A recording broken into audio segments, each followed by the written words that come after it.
Bom dia, boa tarde e boa noite, sejam bem-vindos. Aqui quem vos fala é o Wilson e agora nós vamos falar do capítulo 3, que são compostos orgânicos, né? Então, os compostos orgânicos são basicamente o quê? As proteínas, os hidratos de carbono, que são os glúcidos, também conhecidos como açúcares, vulgarmente. Nós temos os lípidos ou graxas e os ácidos nucleicos, assim como as vitaminas. Então, todos esses a gente vai falar cada um deles em particular. Então, olha só, as características gerais das proteínas, primeiro, que elas compõem, na porção da célula, de 10 a 20% do conteúdo orgânico celular. São macromoléculas, ou seja, elas têm grande tamanho, são constituídas basicamente de carbono, hidrogênio, oxigênio e nitrogênio. Os monômeros das proteínas são os aminoácidos, e a natureza química e física deles está relacionada diretamente com a quantidade, com o ordenamento dos aminoácidos que estiverem na cadeia. A união dos aminoácidos é dada por um radical amino de um aminoácido que está unido a um grupo carboxilo do seguinte através de um enlace peptídico. Aqui, o que cabe aclarar é que na UNR eles consideram uma proteína acima de 50 aminoácidos, para o AI é mais de 100 aminoácidos, mas as duas convergem que tem que ter um peso superior de mais de 6.000 Dalton, certo? O peso molecular acima de 6.000 Dalton. Para descrever as diferentes estruturas que existem nas proteínas, a gente tem na primária, a gente tem aquela forma em cuentas de um cochar, ou seja, a gente pega aquele colar de pérolas, coloca em cima da mesa, tira do pescoço e coloca ele em cima da mesa enfileiradinho. Aquela ali é um exemplo básico do que é uma estrutura primária da proteína, para a gente poder ter uma ideia de forma. As uniões que a gente tem aí presentes são as uniões por enlaces peptídicas, tá? São as uniões peptídicas que a gente sabe que é um enlace covalente forte. Na secundária, a gente tem, além dos enlaces, porque sempre assim, ó, dentro das estruturas das proteínas, o que eu tenho na primária, eu tenho na secundária mais alguma coisa. Na terciária, eu tenho o que eu tenho na secundária, mais o que eu tenho na primária. E o que eu tenho na quaternária, eu tenho o que eu tenho na terciária, na secundária e na primária, certo? Então, é em ordem crescente. Então, na secundária, a gente tem as uniões peptídicas e as uniões por ponte de hidrogênio. As formas que elas podem adquirir são duas formas, basicamente. É aquela em honra pregada, que a gente é como se a gente pegasse aquela sanfona, que está toda dobradinha, a gente pega um papel e vai dobrando ele várias vezes e a gente vai ter uma honra pregada, ou helicoidal é como se eu estivesse fazendo vários E's, aquele E curvo, certo? Então, pronto. A estrutura terciária, a gente tem o que a gente tem na primária, a gente tem na secundária, né, como forma de união, ou seja, tem enlace peptídico, tem por ponte de hidrogênio, e agora a gente tem outras, a gente tem uniões por ponte de sulfuro, uniões iônicas, uniões por força de Van der Waals, uniões hidrofóbicas, e a forma que adota aqui é uma forma globular, tá? Globular. O que é isso? A proteína agora vai ter uma forma característica de 3D, ou seja, imagina uma bola de pelos que os gatos gostam de brincar, tá? Um novelo de lã. Então, essa é a forma que vai adotar na forma terciária. Na forma quaternária, a gente vai ter duas ou mais cadenas terciárias que vão formar complexos maiores. E aí a gente tem uma estrutura quaternária, certo? Então, pronto. Lembrando que na terciária e quaternária a gente tem alto valor biológico. Quando a gente falar de alto valor biológico, a gente está em presença de quê? A gente está em presença de uma enzima. E aí vem aquele jargão básico que toda enzima é uma proteína, mas nem toda proteína é uma enzima, certo?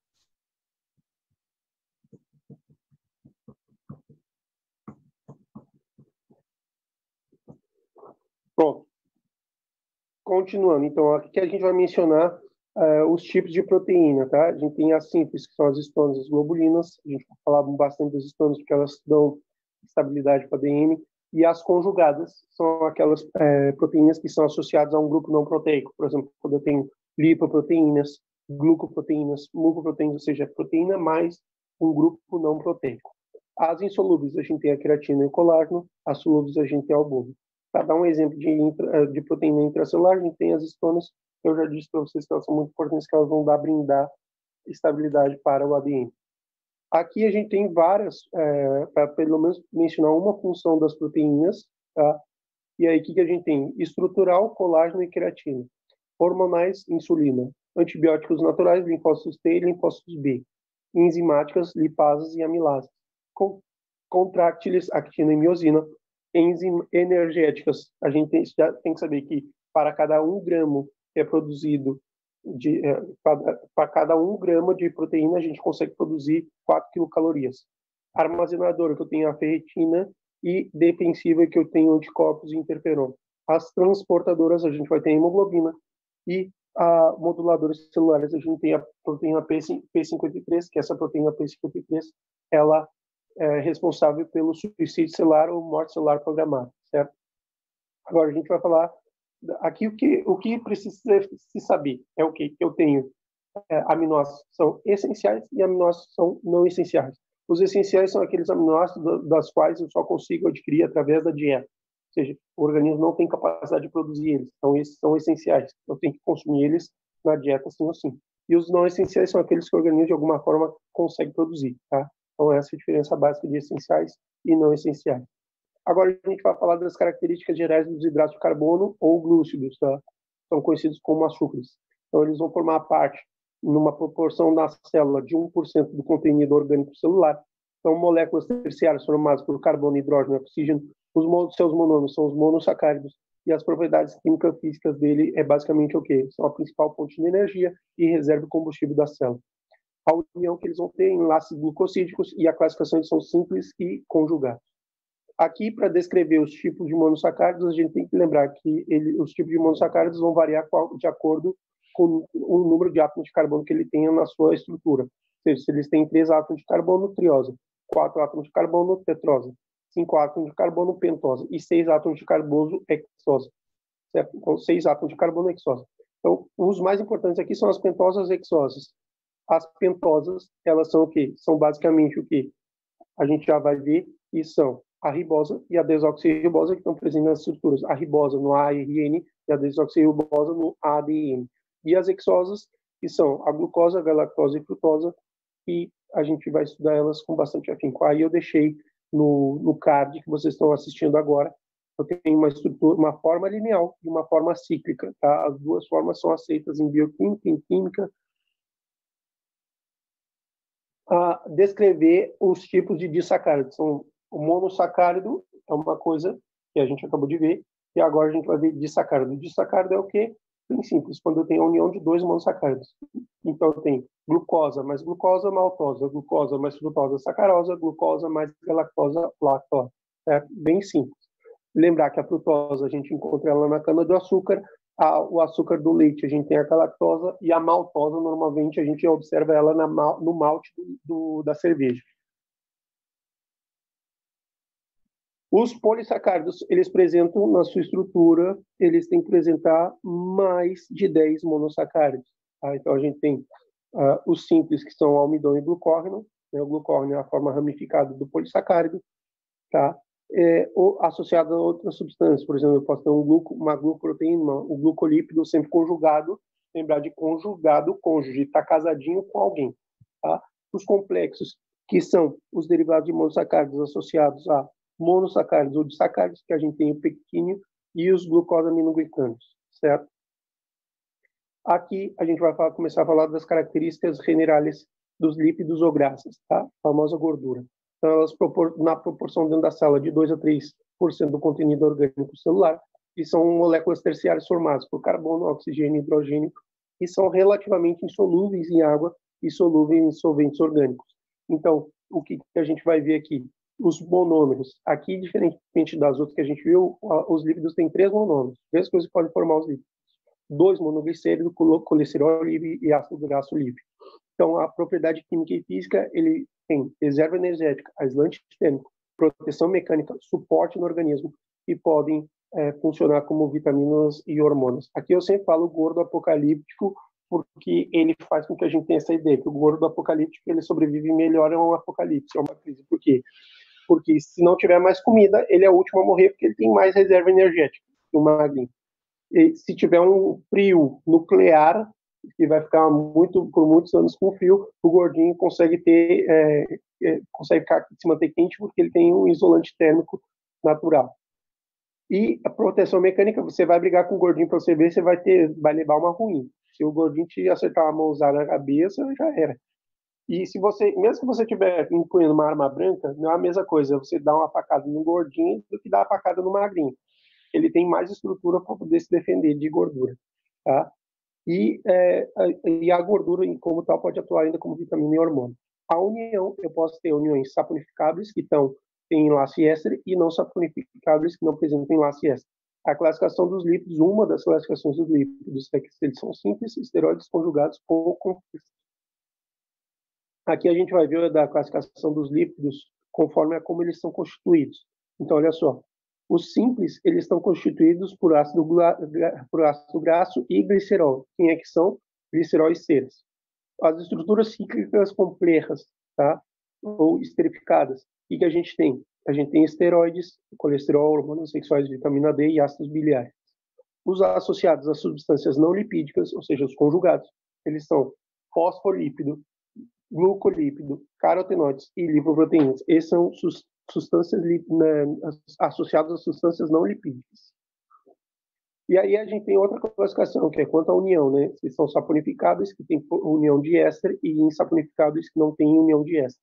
Então aqui a gente tem os ácidos graxos, lípidos simples, lípidos complexos. Os simples a gente tem os glicéridos e os séridos, e nos glicéridos a gente tem os azeites e as graxas. Nos séridos a gente tem as ceras.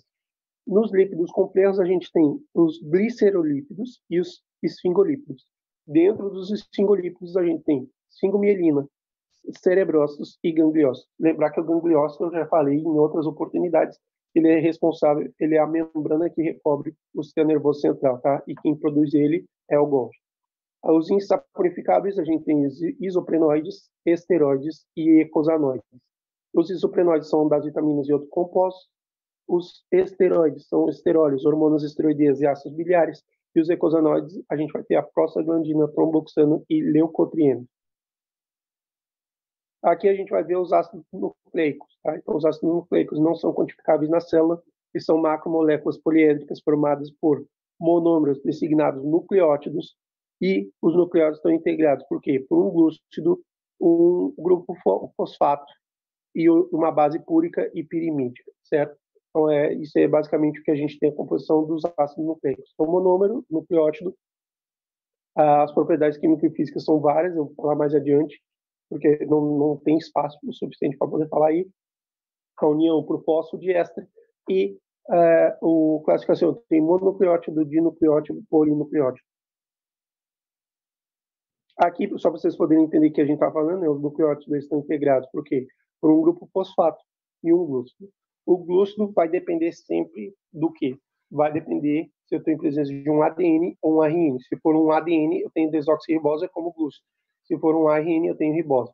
Tá? E as bases nitrogenadas, aquelas bases púricas e pirimídicas, e elas são a parte, o componente variável dessa estrutura. Né? Eu tenho guanina, citosina, adenina, timina, e aí isso vai variando conforme o passar do tempo. Aqui, só para vocês poderem ver, a gente vai falar de quais são as bases púricas. Então, a mnemotécnica que a gente tem para poder aprender sobre as bases púricas é água pura. Eu sei que a água é pura, eu sei que a adenina, guanina são púricas, certo? Água pura, adenina, guanina são púricas. Qual é a diferença dessas bases nitrogenadas? Que elas têm 2 anéis. Tem diferença das outras, que a gente vai ver, as pirimídicas, que elas têm unicamente um anel só.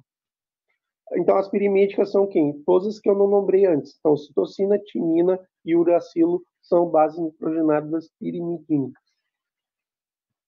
Aqui a gente tem a classificação dos nucleótidos, que eu tinha falado, que são mononucleótidos, dinucleótidos, polinucleótidos.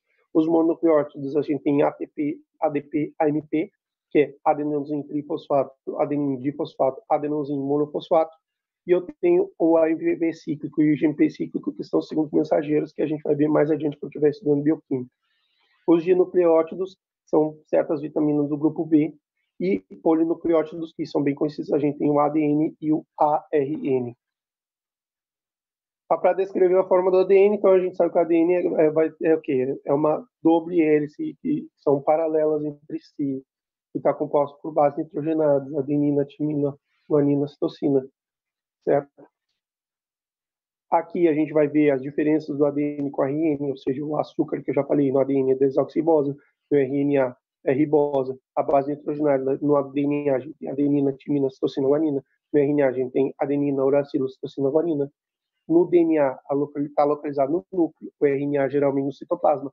A função do DNA é levar informação genética, do RNA depende do tipo do RNA, Se for o mensageiro que está responsável por copiar o ADN, se for o RN de transferência, ele transporta o aminoácido para poder fazer a síntese de proteínas, e se for o RN ribossomal, ele vai formar parte do ribossoma. O ribossoma é ARN ribossomal mais proteína, e aí forma o ribossoma. O ADN é composto de duas cadenas, o RN é de uma só cadena. O tipo de ADN, eu só tenho um único tipo de ADN, no RN eu tenho ARN mensageiro, RN de tradução, ARN ribossomal. O ciclo de vida do DNA é largo, o ciclo de vida do RNA é curto, a configuração espacial do DNA é doble helicoidal e do RNA é lineal no mensageiro, em honra de trevolo, em honra de trevo, no ARN de transferência, e o ARN ribossomal tem uma forma globular. E aqui, para a gente finalizar a aula de hoje, a gente vai falar das características gerais das vitaminas. Então, as vitaminas são compostos orgânicos indispensáveis, que requer pequenas quantidades e deve ser ingerido na dieta. Tá? Em modo geral, não são sintetizados pelo organismo. Características, ou seja, participa direto e indiretamente, como coenzima de processos metabólicos, e a classificação eu tenho hidrossolúveis e lipossolúveis. As vitaminas são hidrossolúveis, a vitamina C e B, e as lipossolúveis são a vitamina A, D, E e K. Certo? Lembrando que a vitamina K é muito importante porque ela ajuda nos processos de coagulação. Muito obrigado a todos que assistiram a aula até aqui. Espero que vocês tenham um excelente dia, bons estudos. Alô!